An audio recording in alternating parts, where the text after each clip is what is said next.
Salut la planète, de retour du festival Rock Castel Éloge du Voyage Lent 2022.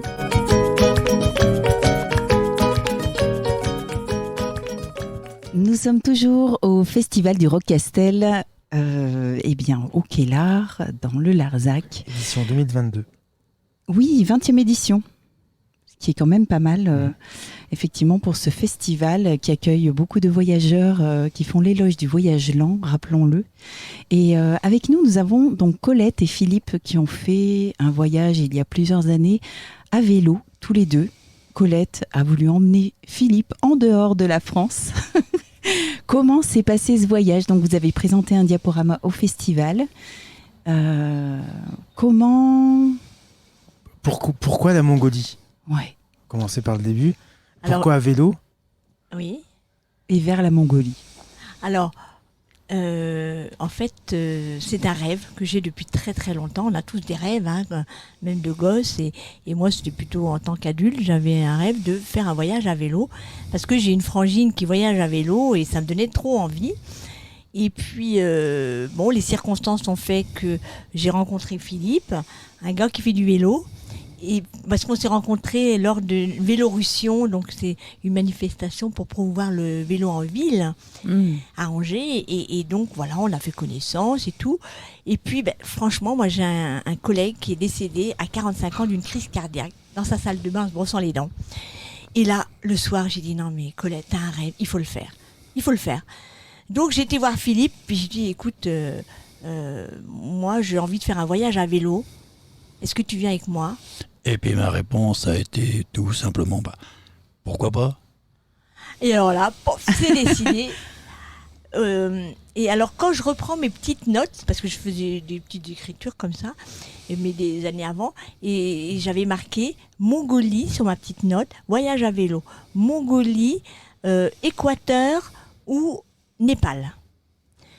Et comme on est novice dans ce voyage à vélo, on n'a jamais fait de grand voyage. Puis Philippe encore moins que moi. Moi j'ai voyagé en stop quand j'étais jeune, en sac à dos. Mais Philippe n'avait vraiment pas cette notion de camping, vacances. Et donc je me suis dit peut-être que la Mongolie c'est le plus simple. Et je sais pas si c'est le plus simple. Le plus simple, est-ce que c'est le mot ? Parce que déjà, la politique familiale, moi, chez nous, autrefois, c'était pas du tout le voyage. Je suis juste parti en colonie, j'avais 9-10 ans. Et puis, comme disait Colette, là, un jour, elle m'a embarqué là-dedans, j'ai pas dit non. Et puis, maintenant, si on me fait une prise de sang, là, j'ai le virus, là. Un bon virus, le virus du voyage. En fait, tu m'as fait confiance. Tu m'as Tout vraiment fait ouais. confiance. Ouais. Et puis, on a mis 1 an pour préparer ce voyage. Et puis, le vélo, moi, je trouve que c'est un déplacement qui est super. Parce que, voilà, on roule lentement quand même. On prend son rythme comme on veut. On peut bivouaquer. Alors, nous, on adore les bivouacs, hein, surtout les beaux bivouacs où on peut se mettre partout. Enfin, où on veut. J'aime bien les cadres, comme dit Philippe, j'aime bien les cadres. J'aime bien quand c'est beau. Alors, on peut s'arrêter quand on veut. C'est vrai que dans les pays, quand on arrive à vélo, par exemple en Iran, les gens disent qu'est-ce qu'ils font là, eux, avec leur vélo ? Ils sont curieux, ils aiment bien quand même les étrangers, parce qu'eux, ils sortent pas beaucoup de leur pays. Donc, voilà. Et le vélo permet ça. Et puis à pied, on va moins loin. Puis Philippe, t'es pas marcheur. Philippe, il pédale, mais il marche pas trop bien. Non, il n'aime pas trop. Je suis plus à l'aise à faire 100 km à vélo que d'en faire 10 à marcher. D'accord. Oui. Donc on s'est adapté. Et puis voilà. Et je me souviendrai toujours, il y avait la fête de Noël à Angers où le marché de Noël était sous des yourtes. Et donc, on pouvait boire un thé, se mettre sous les yourtes. Et on était avec des copains. Et on leur a dit, je pense que dans 1 an, on sera partis. Mais on ne le savait pas trop encore. Hein. On n'était pas... Et puis, non, après, on partait. Hein. Non, la décision a été... À partir du moment qu'il m'a dit oui, parce que c'est toujours compliqué quand on bosse, on est dans le monde de la société, on a nos enfants qui avaient 19 ans à l'époque, 19 ans, on n'est encore pas trop dans la vie active, hein, et puis il faut prendre une décision. Après on s'est dit, si on part trop tard, plus tard, nos parents vont être plus âgés, il y aura des problèmes de santé. Et si on part plus tard aussi, on va avoir des petits-enfants. Et puis, là, on va pas pouvoir partir, quoi. Et en fait, on a eu des petits-enfants 3 mois avant de partir, qui sont nés. Parce que nos enfants, en février, tous les deux nous ont dit, vous êtes papy, mamie. Et eux, ils savaient pas encore qu'on partait en voyage. Ah oui. On leur a dit qu'en juillet, on partait en décembre. En juillet, on a rassemblé tous nos enfants et on leur a dit qu'on partait en voyage. Alors, de mon côté, ils ne se sont pas du tout étonnés. Parce que même ma belle-fille m'a dit, qu'on a dit, bon, on a quelque chose à vous dire. Alors, au dessert, on attend ça, le dessert, on a quelque chose à vous dire. Puis elle a dit tout spontanément, oh, je m'attends au pire, un voyage autour du monde, qu'elle a dit. Ah. On a dit, c'est pas mal, pas autour du monde, mais voilà. C'est pas loin. C'est pas loin. Par contre, tes enfants, c'est vrai qu'ils ont été un peu plus surpris, quoi. Ils ont dit, mais où est-ce qu'elle nous l'embarque, la famille? Ils n'ont pas dit, oh, bienvenue, Colette. Donc après, ça a été relativement facile, si je peux dire. C'est parce que j'ai réuni aussi ma famille. Et puis, bon, on leur a fait comprendre que ce qu'on avait décidé, c'était pas sur un coup de tête, quoi. Et on expliquait les grandes lignes et puis qu'on cogitait ça depuis un an, pendant un an. Et puis ça l'a très bien fait du reste. Comme ça, tout le monde était rassuré, nous les premiers. Oui, c'était sérieux, quoi. Ils ont vu que c'était sérieux. Alors après, pour communiquer, c'est vrai que on a fait notre blog, mais peut-être une semaine avant de partir, parce qu'on n'était pas trop, nous, encore dans l'Internet et tout ça, à l'époque, là, 13 ans. Oui. Pas tant que ça, on est... nous, on savait envoyer des messages, des trucs comme ça, mais on n'était pas encore on était et du coup, mon fiston a dit, un blog, ça va vous permettre que tous les gens vont aller le lire. Vous n'avez pas besoin d'envoyer à chaque personne. Et Ils nous suivront sur ce blog. C'est eux qui vont venir. Oui, et en fait, c'est super, quoi. Franchement, ça nous a soulagés parce que on faisait pas les cybercafés, il y en a pas partout, quoique, mais il y en avait pas mal à l'époque, mais en Mongolie, des fois, alors quand ça faisait 1 mois qu'on n'envoyait pas de message, les gens commençaient à dire, bon, j'espère que tout va bien. On se rend pas compte, 1 mois, c'est long pour ceux qui restent sur place. Maintenant, on est au top, là, il faut... Ouais. Non, nous, c'était 1 mois, 3 semaines. On avait dit 3 semaines. Mais c'est quand même fou, je rebondis sur ce que tu disais tout à l'heure, c'est devoir presque se justifier sur le voyage, le fait d'expliquer que oui on part, mais de rassurer l'autre, en fait, ceux qui restent, alors que on part, quoi. Oui, mais de toute façon la décision était prise, Oui. on partait. Ouais. Mais tu sais, on a des enfants, donc les enfants, il faut les rassurer. Tu sais, c'est comme... Alors les enfants, oui sans doute, mais ouais. pour avoir vu d'autres voyageurs aussi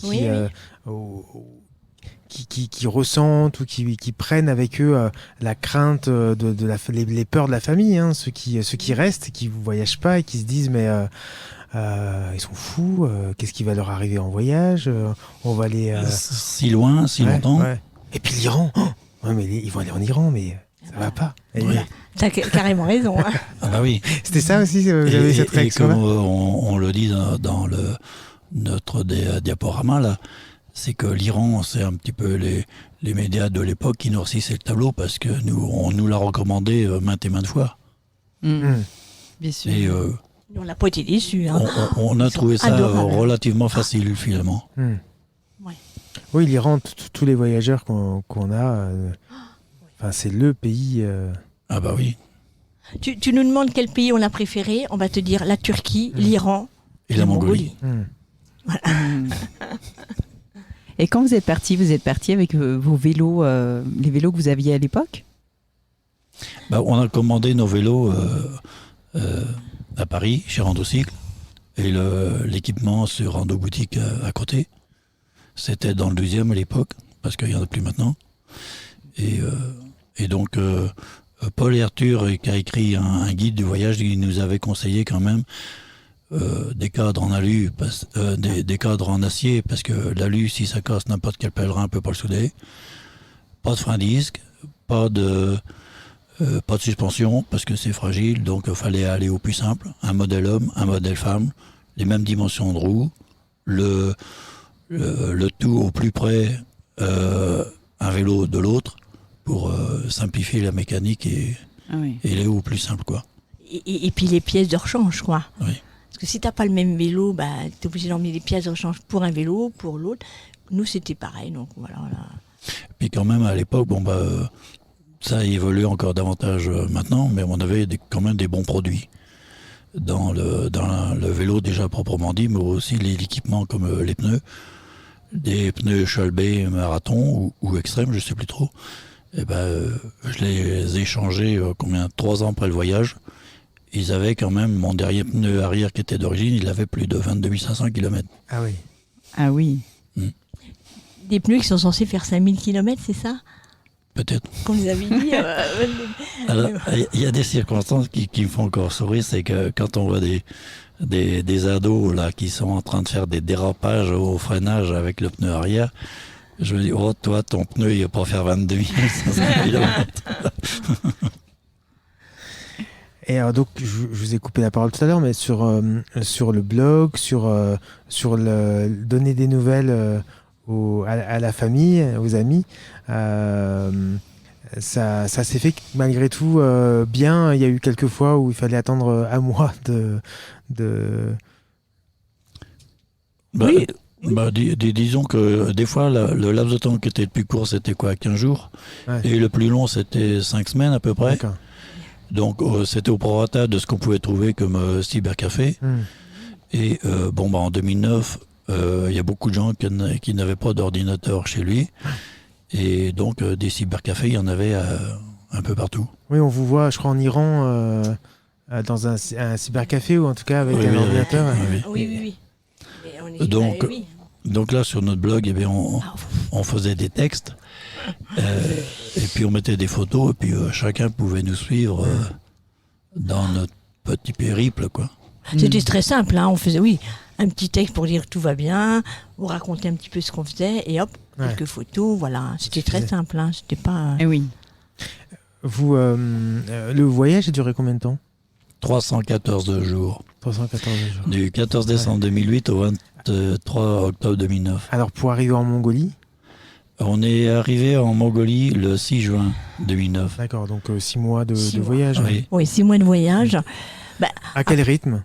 En fait, quand on l'organise, on prépare un voyage, on fait les grandes lignes. Donc, on avait lu que il faut faire 6 jours de vélo, 1 jour de repos. Donc, on a calculé 6 jours de vélo, 1 jour de repos. 6 mois pour arriver en Mongolie, ce qui nous correspondait. On arrivait l'été. Puis, on voulait arriver à la fête du Nadam aussi. Et oui, donc, et là, vous y êtes arrivé, impeccable. On a failli arriver un peu plus tôt, d'ailleurs, mais bon, ça s'est pas trop mal passé. Mais du coup, on fait notre circuit comme ça.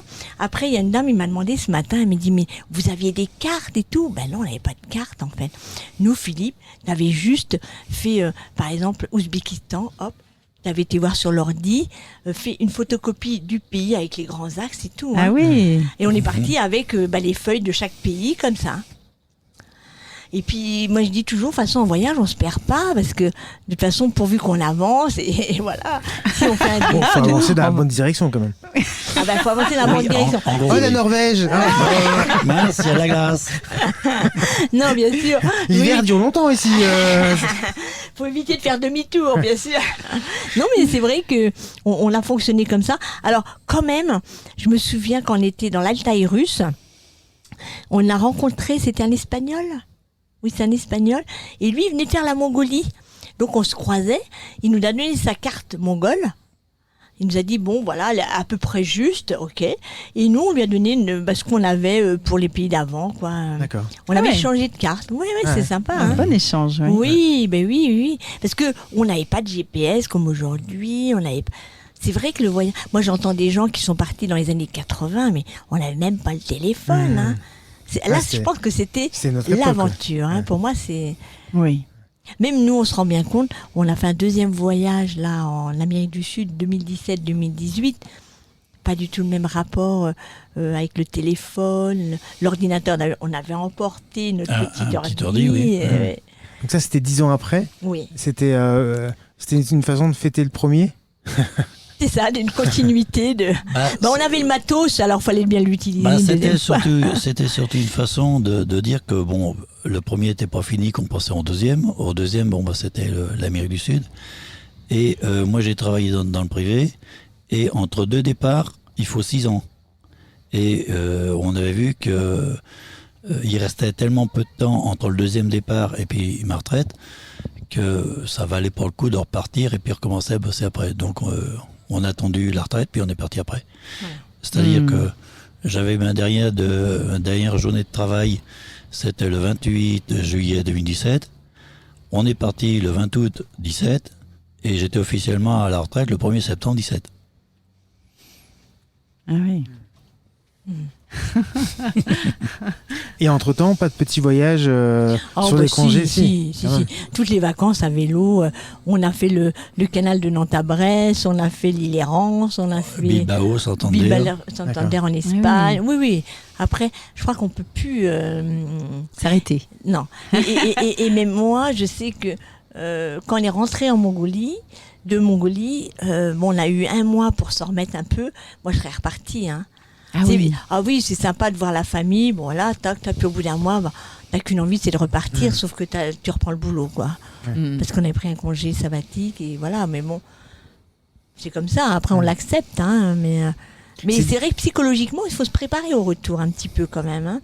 Il y a des gens qui n'ont jamais repris parce qu'ils n'ont jamais pu, en fait. Hein. C'est difficile de se dire, j'arrête, je démissionne, et... je repars voyager et advienne que pourra.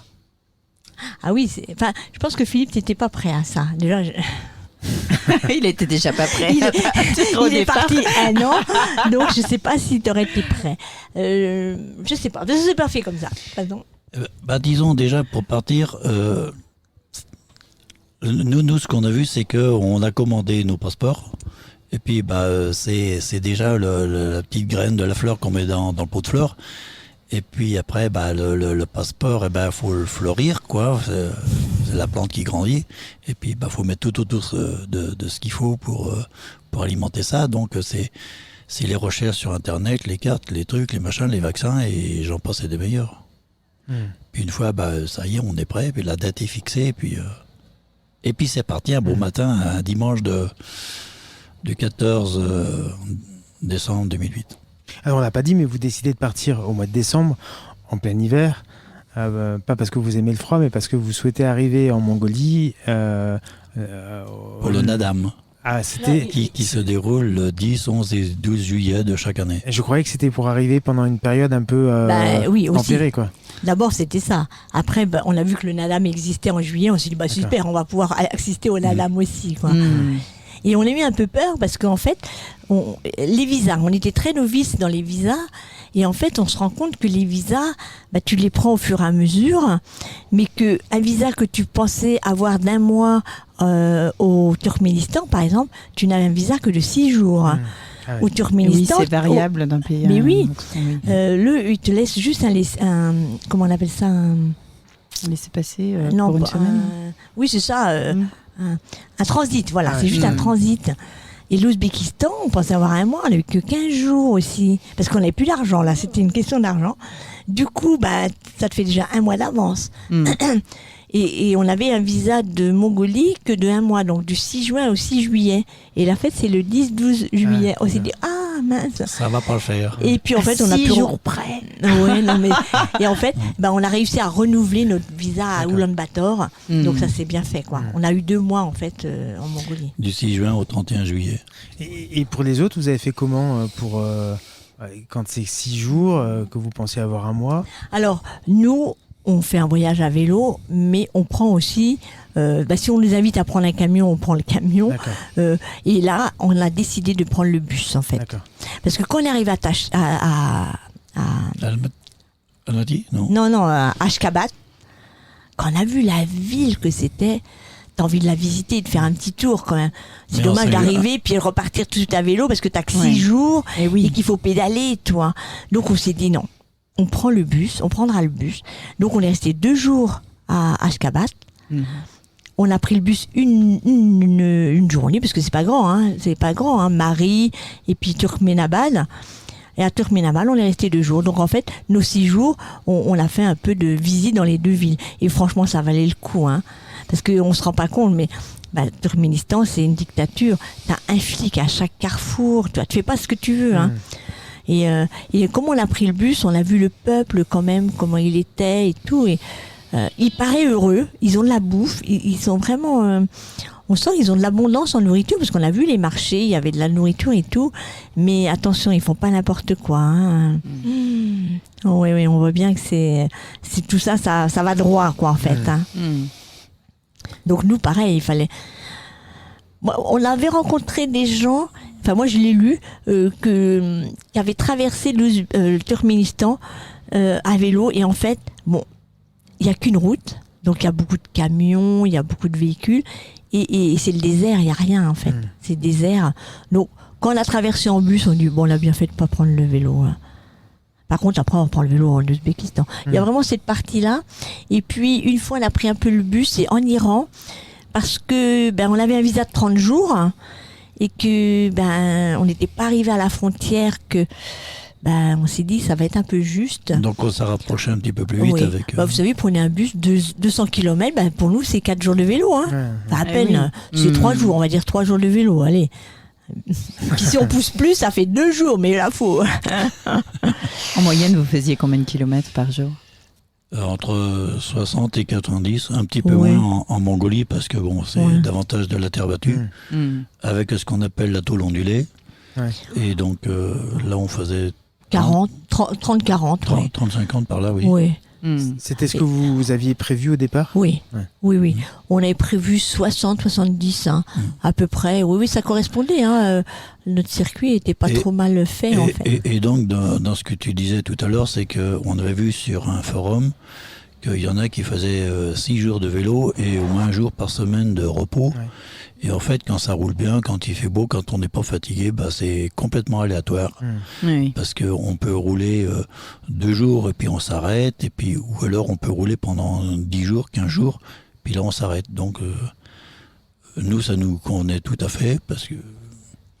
En fait, oui, on ne tient pas compte de... Par exemple, Istanbul, on est resté 10 jours à Istanbul. Il y a des endroits où on est accueilli, par exemple, dans une famille. Des fois, on peut rester 2. Alors, toujours maximum 3 jours, pas plus quand même, parce que, voilà, on ne veut pas profiter. Les gens, ils n'ont rien, des fois, ils t'invitent, il faut rester. Oui, mais bon, on partage, mais bon, on voit bien que, voilà, faut pas abuser. Enfin, moi, j'aime pas, Mais et donc, d'ailleurs en Iran, tu te souviens, en Iran justement, on était près de la frontière et on a été accueillis par une famille, on a mangé avec eux, mais ils voulaient qu'on dorme et tout, mais on a dit oui, mais on n'a plus qu'un jour le visa, on peut pas, peut pas. Mais ça, ils avaient du mal à comprendre. Mais c'est ça, le visa, c'est une contrainte dans un voyage. Surtout là, on a demandé combien ? 9 visas, je crois. Ah oui. Donc c'est beaucoup. Mais oui, à propos du visa, par la suite, à force d'en prendre quand même, c'est devenu presque un jeu. Et pour ceux qui connaissent les 12 travaux d'Astérix, je crois, c'est un peu ça. On se retrouve dans le grand bâtiment. Notre visa à nous, c'était le laisser-passer à 38. Et donc, à la fin, moi, ça m'amusait. Puis, il n'y a pas lieu de s'énerver, parce que si on est au début de la pile, si on s'énerve un peu, on se retrouve 3-4 visas en dessous, quoi. Donc, c'est pas notre intérêt, puis c'est pas le but de la manœuvre. En Amérique du Sud, c'est plus facile ? Aucun visa. Ouais. Pour un Français, aucun visa. C'est juste un tampon pour changer de province. À la frontière, oui, c'est ça. Oui. Et encore, on a droit à 90 jours quand même. Sans visa, tu as le droit à 90 jours. Mais si tu vas, t'es en Argentine, tu traverses la frontière, tu vas au Chili, tu repars à 0. D'accord. Donc si tu rentres, tu repars sur 90 jours. Donc tu as de quoi voyager. Sans problème.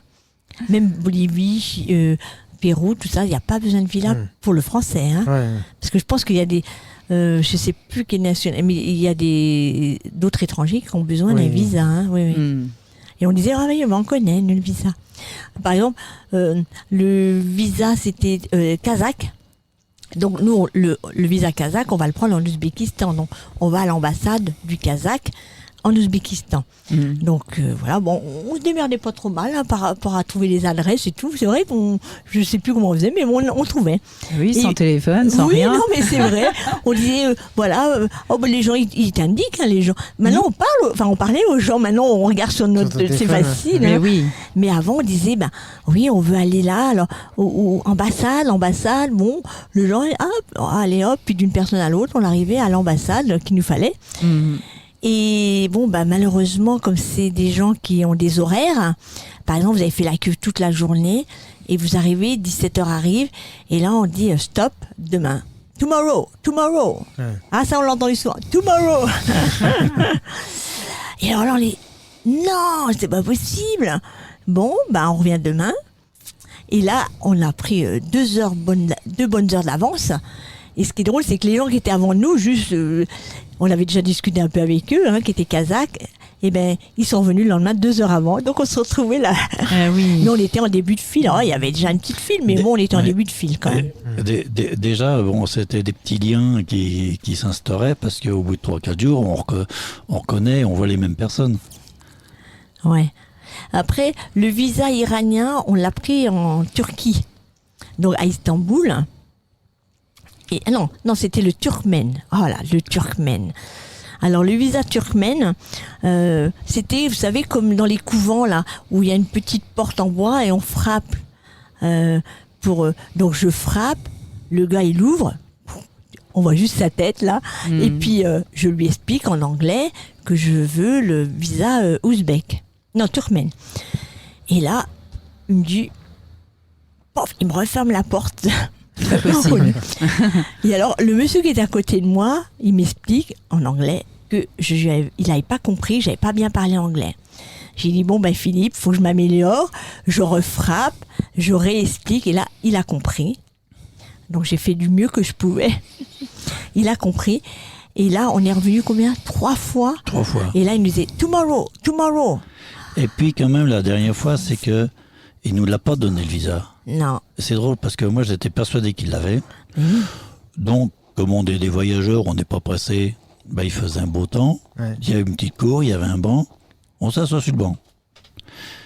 Et puis, on attend une demi-heure, 3/4 d'heure. On discute, on se dit, qu'est-ce qu'on fait ? Parce que pas de visa, Ouais. on peut plus continuer. Hein. Et oui. Et puis, peut-être au bout de 1 heure et quart, il ouvre la porte. Puis il fait ça.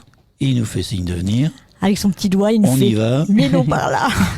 On y va et il nous donne notre visa. Ouais. Donc il les Et avait. puis on en s'en fait. va. Ouais. Et moi, je pense que ce qu'il attendait, c'était Bachiche. Ah. C'est ça. Et Le problème, c'est ça. c'est dommage quelque part qu'il y a eu quelque part dans le monde un premier voyageur qui a donné Ouais. des sous, c'est devenu une mode, puis maintenant,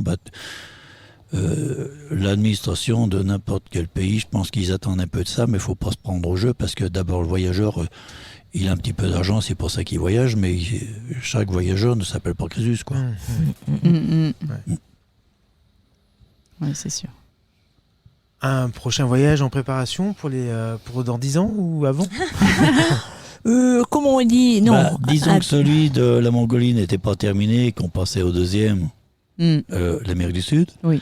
Celui de l'Amérique du Sud n'était pas terminé, qu'on passait au troisième.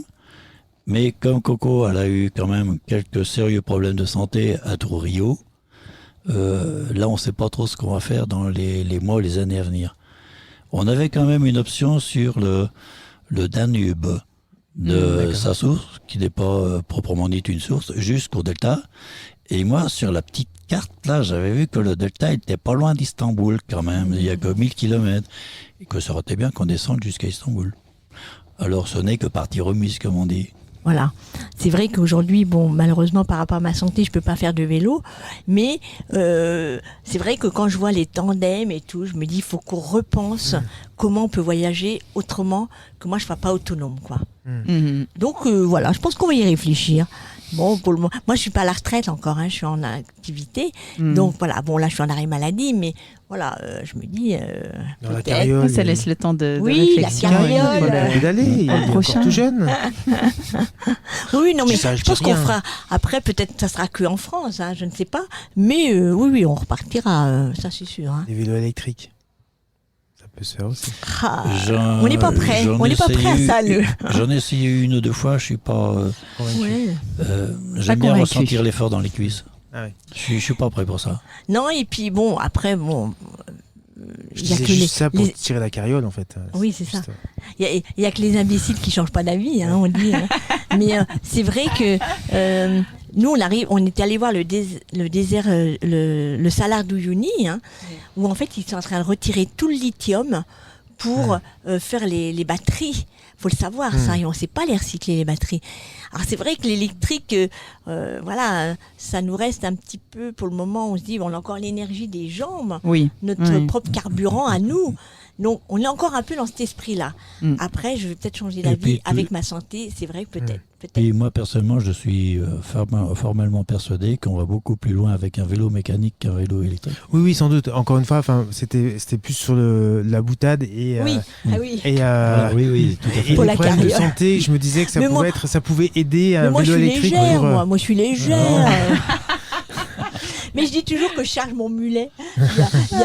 Il a fait le film là, Cabot, c'est ça, Cabot, Avec le film Cabot, avec son oui, il âne. est parti. Avec oui. son âne, et je rigolais, des fois je me disais, c'est vrai que des fois je dis, bon allez, charge mon mulet, parce que c'est vrai que Bah, Philippe il porte plus de choses que moi, ce qui est normal. Hein. Bah, Autrement, il irait je trop me vite. souviens que le mulet, quand même, eh ben, dans une côte, pour monter sur l'altiplano, bon, une fois qu'on est monté dessus, ça fait un petit peu les vagues, mais toutes douces. Oui. Mais il faut y monter sur l'altiplano. Oui. Et un jour, on avait vu une côte que j'ai dû monter au moins 3 fois Ah oui, parce ah oui. que pour économiser la mécanique et puis un petit peu le cycliste, on prend le vélo à pied, Oui. on monte, je redescends chercher le vélo à Colette, je le monte aussi en dépassant le mien, je retourne chercher le mien, je dépasse celui de Colette et ainsi de suite. Donc, Ça c'est Ouais. pour arriver au col en fait. Mais oui. Mais oui. bah oui. Effectivement, beaucoup de voyageurs le font comme ça. Hein. Ouais, Je ouais. pense, hein, on n'est pas unique. Hein. Oh, Ah non. Je pense pas. Là, pour le coup, ça- Autant qu'en Mongolie, par contre, jamais. Mais je pense on avait 10 ans de moins, hein, et ça paraît. Hein. Ah bah oui, physiquement. Après, voilà, vous avez vu, on fait moins de kilomètres. C'est tout. Oui, oui, voilà. On fait moins de On kilomètres. s'adapte. On s'adapte complètement. Et là, je pense que si on repartait dans le Danube, on a encore des années de plus. Moi, je pense qu'on ferait un peu moins. Quoique le Danube, c'est un peu plus plat. donc. c'est ça, on adapte en fait son Ouais. rythme et puis. Puis je dis toujours, Ça le va corps a une mémoire hein, quand même. Hein. Ah oui, moi j'ai remarqué, ça fait longtemps que j'avais pas refait le vidéo. Et là, j'ai l'impression que j'avais retrouvé mes cuisses de... Mais bon, voilà. Ouais. Pour une petite balade, je peux le faire. Mais après, pour un voyage en long cours, non, je ne pourrais pas aujourd'hui. Mais aujourd'hui, demain, on sait pas. Ah, bah oui. Super.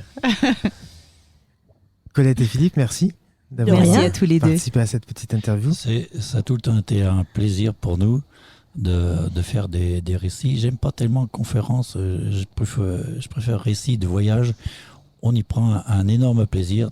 Encore ce matin, j'avais ma petite larme à l'œil, un petit peu d'émotion qui était encore là. Et puis ça nous plaît tellement que on continue, quoi. L'enthousiasme est toujours là. Oh là là, je réponds présent tout le temps, moi. Merci beaucoup. Bah, merci. Merci à Merci à accueilli. vous deux. Au revoir. Au revoir. revoir. Au revoir, merci.